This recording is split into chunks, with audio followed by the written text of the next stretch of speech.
Good evening, Illumineers. Welcome back uh, to the channel. Normally, I just do Lorcana on Mondays with Maleficent Monday, but we have had a surprise. Ravensburger has announced the second set for Disney Lorcana to be released on November 17th at local game stores and December 1st at big box stores. The second set is called Rise of the Floodborn. And they've dropped 13 cards as previews with a couple of additional tidbits. Um, so, why don't we take a look at what we've seen? The first thing is this gorgeous artwork is off a playmat. This is a first Winnie the Pooh card that's in this stack.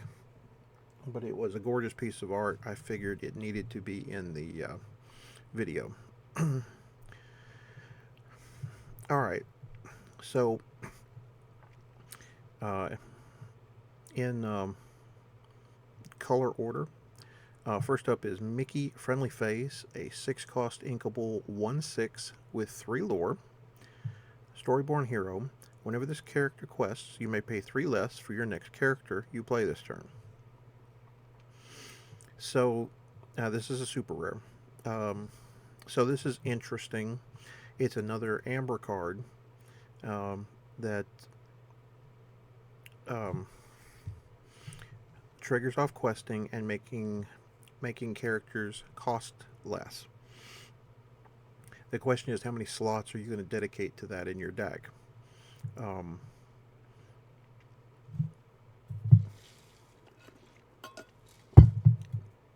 Because for most Amber decks, particularly the go wide Amber decks, 6 is probably your top end, and that's Stitch Rockstar, and you normally want to shift him. So, interesting card. Again, very good for cheating characters into play. For less, questing for 3 is amazing. And if nothing else, he has a big willpower. So between those two, he might see some play just on those two. We'll see where it goes though. Next up, we have the Queen, Commanding Presence, 5-cost inkable, 4/3 with 2 lore, is a Floodborn Villain Queen, shift of 2, which is actually a decent difference. Who is the fairest? Whenever this character quests, chosen opposing character gets -4 strength this turn, and chosen character gets +4 strength this turn. Super rare. I can say that the the Queen is in one of the 2 starter decks. There's only 2 starter decks for this set. They did spoil that.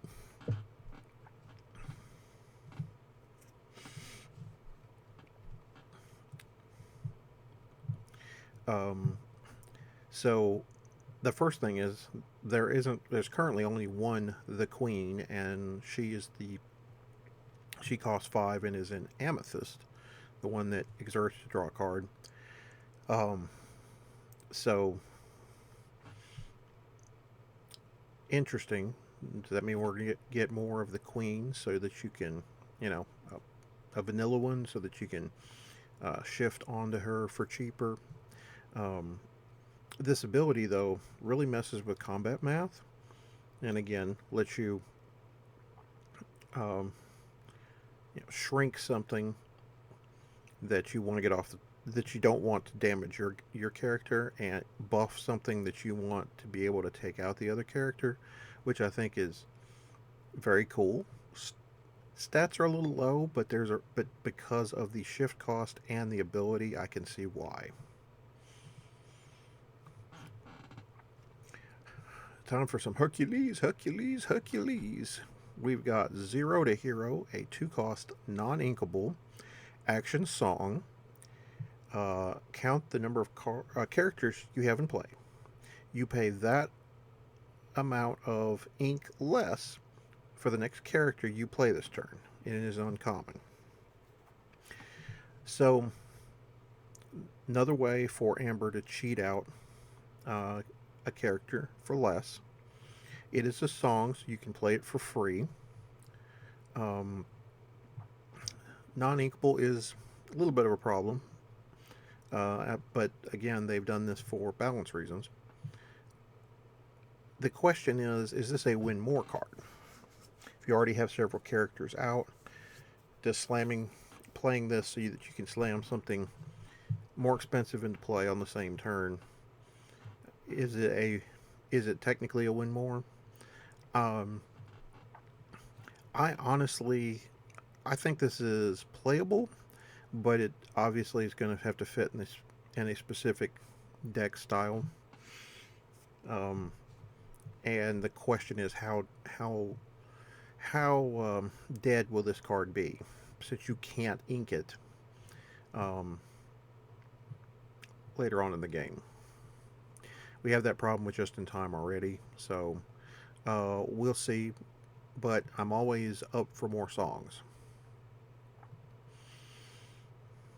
Alright, our next card is Elsa, Gloves Off. She's a 4-cost inkable 3/4, just 1 lore, Storyborn Hero, Queen, Sorcerer, has Challenger +3, and is a common. So if you compare this to the Jafar, um, that's a 2/5 for the same cost, but has um,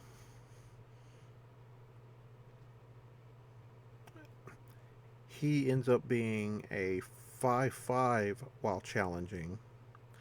Also has 1 lore, also a common, and she ends up being a 6/4. So the splitting hairs portion is, if you want to include a card like this in your deck, you want to. It's because you're trying to target something with 6 willpower to get it off the board. Um, Again, it's a fun common, great for limited. Would have to have a specific niche for it to go into a constructed deck, in my opinion. Um, could be something like having some sort of Queen synergy or Sorcerer synergy. The Sorcerer one seems to um, be picking up in this set, so maybe there's something there that we haven't seen yet. Alright, number 5 is Merlin, Shapeshifter. I already like it. 4-cost inkable, 1/5, 1 lore, Storyborn Mentor Sorcerer, rare, Battle of Wits. When one of your other characters is returned to your hand from play, this character gets +1 lore this turn. So first, let's go over the clarification. So, a character that's returned to hand from play. So both the Mickey Mouse Sorcerer that has the ability to return brooms when they're banished in a challenge, and the Dr. Facilier,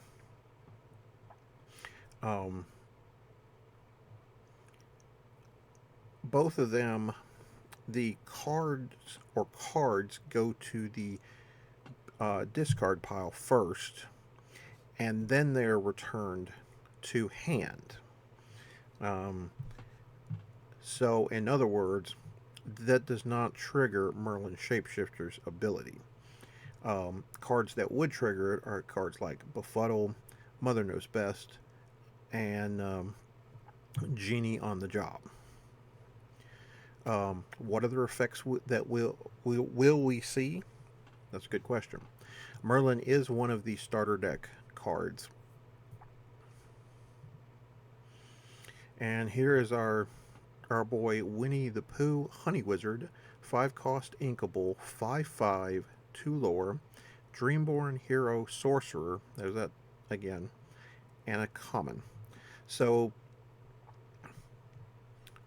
amazing artwork, interesting um, character. Um, he's actually better statted than Jumba Jukipa, and Jumba's an uncommon. Has the same um, lore. 5/5/5. I mean, like I said, unless there's a sorcerer synergy, this is will um, be a fine card for a limited format, and that might see constructed play only if there's something worthwhile within a certain type.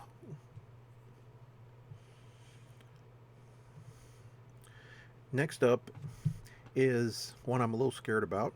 Um, the Sorcerer's Spellbook. 3 cost non inkable item. Um, exert and pay 1 resource to gain 1 lore, and is a rare. So, um, the reason that this to me is dangerous is because we have an item, a card type that is hard to interact with, um, that once in play, you can always spend resources to gain lore. And we already have a long game control deck in Amber and Amethyst. I'm sorry, Amethyst and Ruby, that does its best impersonation of a card drawing, um, character removing deck that eventually wins the game by going long and using items like Magic Mirror, sometimes Shield of Virtue, and now it's also going to have Sorcerer's Spellbook.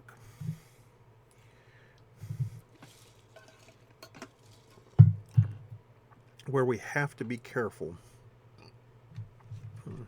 from a design perspective is you start printing cards like this, you have to have more answers to get rid of items. Right now, Befuddle does not hit this. It costs 3. So that only leaves 2 cards currently, which are the 5-drop Beast and Steel. That's a 4/4 that has 2 lore that destroys. You may destroy an item when it comes into play, and Break, which is a 2-cost action that destroys an item. That's all we got. So, again, I think this is a dangerous card to print without more cards to deal with items.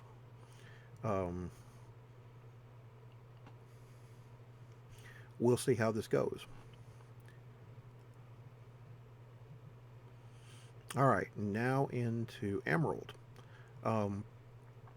One of the scarier cards from this group. We now have Bell Hidden Archer. So this is a 5-cost, non-inkable, 3/3 with 3 lore, Floodborn Hero Princess, Shift of 3, and an ability Thorny Arrows.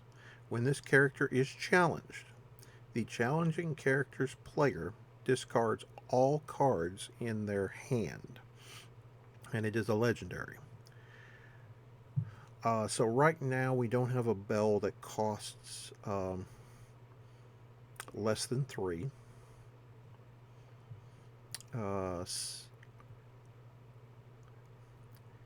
And so maybe this is a hint that there's going to be a cheaper Bell. But as it stands, obviously Bell is switched roles with Gaston. Gaston was the hunter here, um, and now she's the hunter. We'll see what Gaston is here momentarily. Uh, so the challenging character's player discards all cards in their hand. I don't have to tell you, in a game with a limited amount of cards that you have access to, and a limited amount of cards that you're drawing, especially with the current pool of actions and items and characters, um, being empty handed is not a great feeling.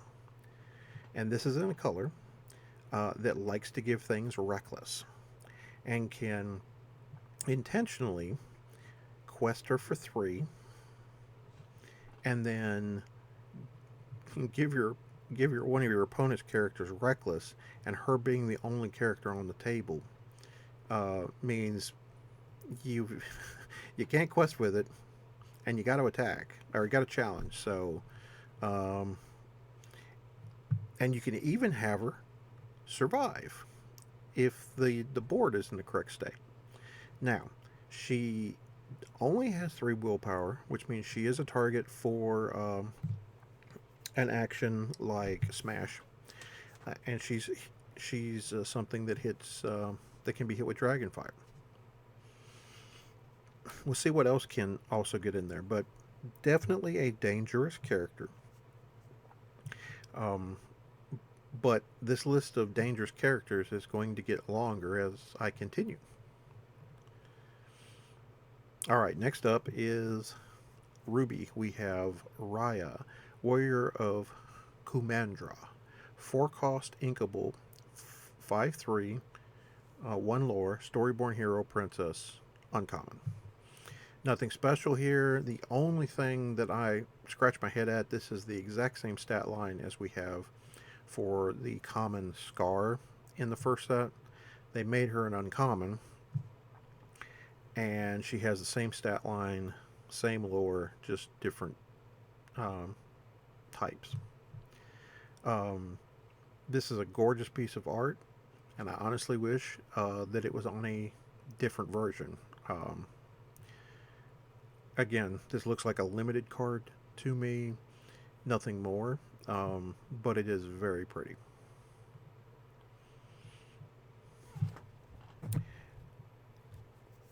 So we get another franchise that's going to be in this in set 2. This is Dinner Bell.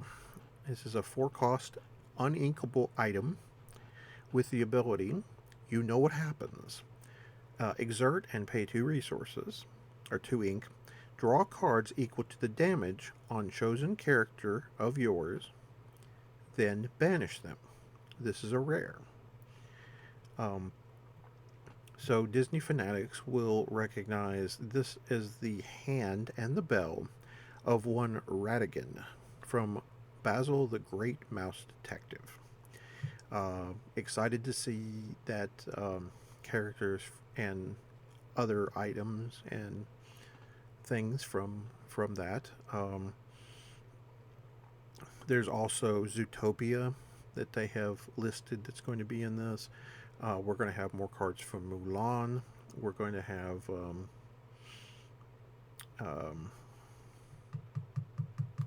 what was the other one that I was excited about?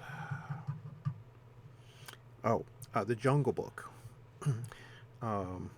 That's also going to be in here. So now this this card specifically. So Ruby is one of those colors that likes to, they have characters with Reckless. Currently, they have 3 of them. They have a 2-drop Gaston. They have the 5-drop Maui that has Rush and Reckless, and they have the 8-drop Taka. Excuse me, 6-drop. That all have Reckless. So they're going to get in there. They're going to challenge. They're going to have damage on them. And you can semi set up having a dinner bell in play and ready. You can send a character like Maui into another character that you want to get off the board, and then if the situation is right, maybe he has one willpower left. All right, well, I'll just pay the 2 and exert this, and I will draw 4 cards, and then I will banish Maui. So not only have you removed one of your opponent's characters from play, you have drawn at least 1 card which replaces the Maui that you had on the board, and you may get several others. This is going to be tricky to play with and play against. Very flavorful but interesting card. Alright, now here's our Gaston. So this is Gaston Intellectual Powerhouse. A 6-cost, non-inkable, 4/4, has 3 lore, Floodborn Villain, Shift 4, and the ability Developed Brain. When you play this character, look at the top 3 cards of your deck. You may put one into your hand and put the rest on the bottom of your deck in any order. So, full costed, he's a little expensive. Shifted, he is that's an amazing set of stats, particularly for 3 lore. The on-play ability, which is a better version of Develop Your Brain, is also very good. Technically, he replaces himself. So you play the 1 card, you get another card. So this is a very interesting rare to look at. Also, this artwork is hilarious. This is my plan for taking care of the beast. The biggest problem is we have 1 Gaston, and he is the 2-cost 4/2 with Reckless.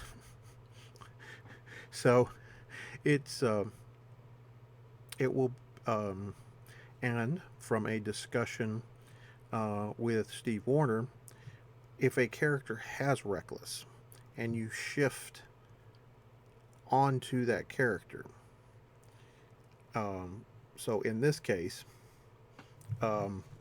your Ruby Gaston has Reckless, you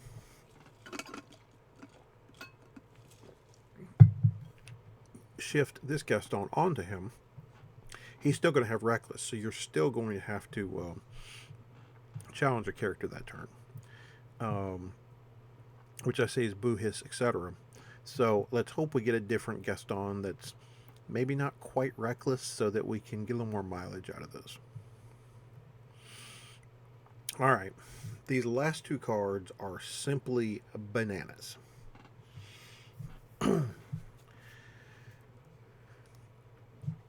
Let us start with Cinderella Stout-Hearted. 7-cost inkable, 5/5, 3 lore. As Floodborn Hero, Princess, and Knight. First time we've had the Knight keyword. Has a shift cost of 5. And a new keyword, Resist +2. I'll get back to that in a minute. The ability is the Singing Sword. Whenever you play a song, this character may challenge ready characters this turn. Alright, this is a lot to digest. First of all, Cinderella, this is she only has 1 version currently. It's a 4-cost in Amber that does healing with her other princesses. So hopefully there are different Cinderellas in this set. This is absolutely a Floodborn because this is a fantastical spin. She's actually a knight, and as some other users have pointed out, you can actually see pieces of the pumpkin in her armor, and which I think is hilarious. The fairy godmother made her a warrior instead of a princess. Fair enough. Um, so let's talk first about resist. Resist +2. Damage dealt to this character is reduced by 2. Every single source that would deal damage to Cinderella,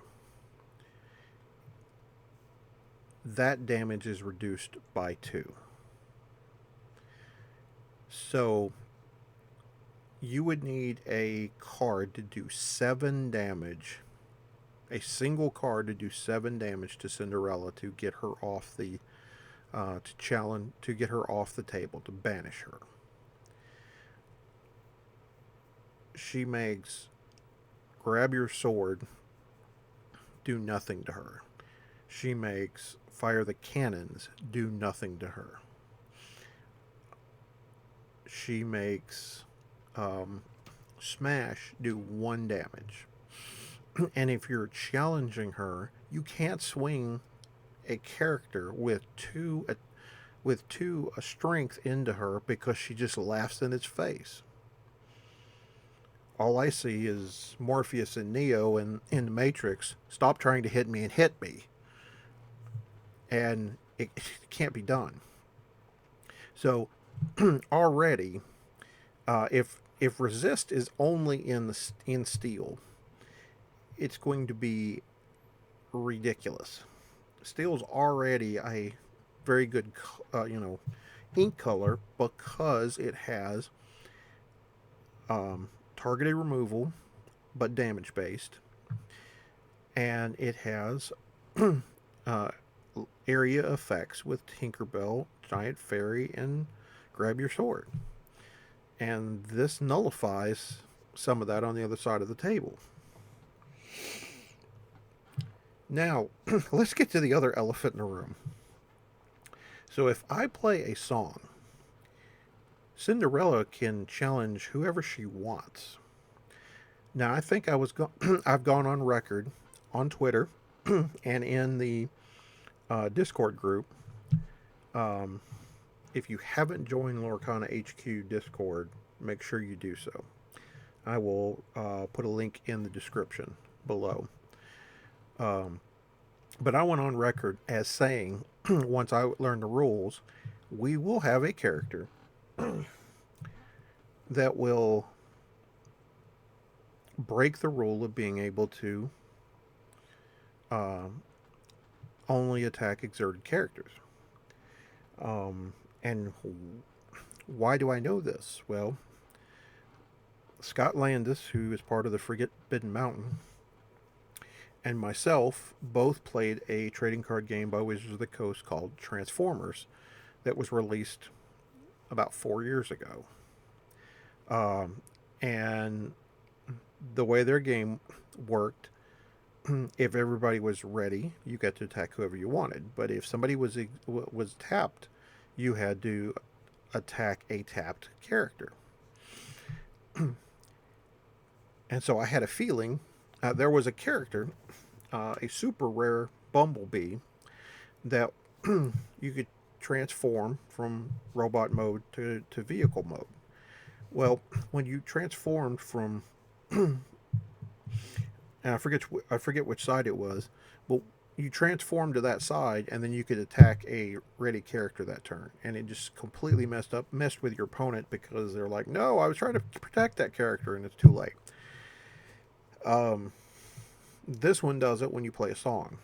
Well, princesses probably like to sing anyway, so there's a good bet that she's going to be wrecking face pretty regularly in the right deck. This ability is too strong not to.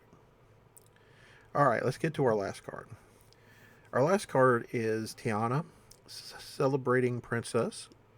4 cost, not inkable, 1/4, has 2 lore, Dreamborn Hero Princess.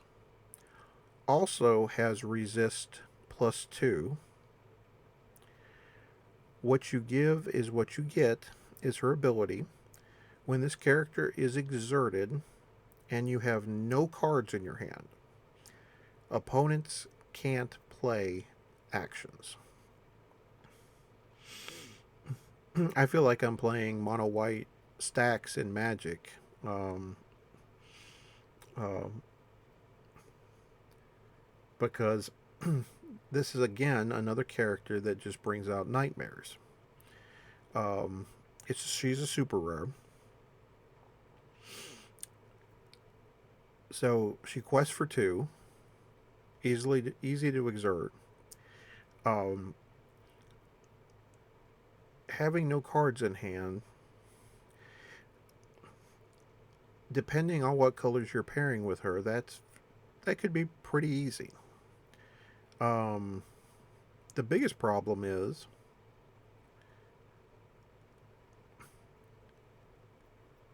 if she's exerted and you have no cards in hand, then they can't play any removal cards on Tiana. The only way they can get her off the table in that mode is simply to challenge. Well, what color is she in? Oh, steel. Okay. I already have 3 bodyguards in steel. I have Hercules at 3. I have Donald Duck Musketeer at 4, and I have Mickey Mouse Musketeer at 6. So I've got 3 guys in that ink color that can bodyguard for her. But even if that's the case, she has resist +2, so all the damage and is basically she shrugs that off as well. You have to have something with a 6 power, a 6 strength to banish her in a single challenge. So both her and Cinderella are going to be annoying because they're going to be very hard to deal with. Now, if you have cards in hand,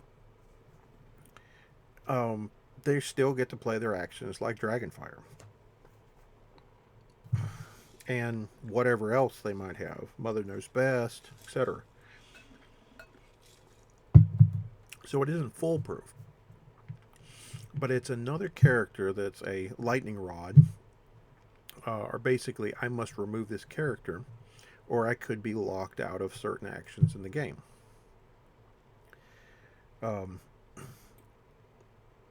There are a few more cards. We know that there's a Shere Khan in this set, because the side of the trove has a picture of him, and I think every card that they put on those the last time were characters. Also, on the back of the of one of the starter decks, I think it's the one with Merlin and I don't know. I think Tiana's in the other one, but anyway, in Amethyst, there's a Madame Mim Fox card, and in Steel, there is a Kronk Junior Chipmunk. So, just some little tidbits to go along. All right, this video is longer than I meant for it to go. Thank you guys for joining me as we went over the 13 cards that we had spoiled earlier this week.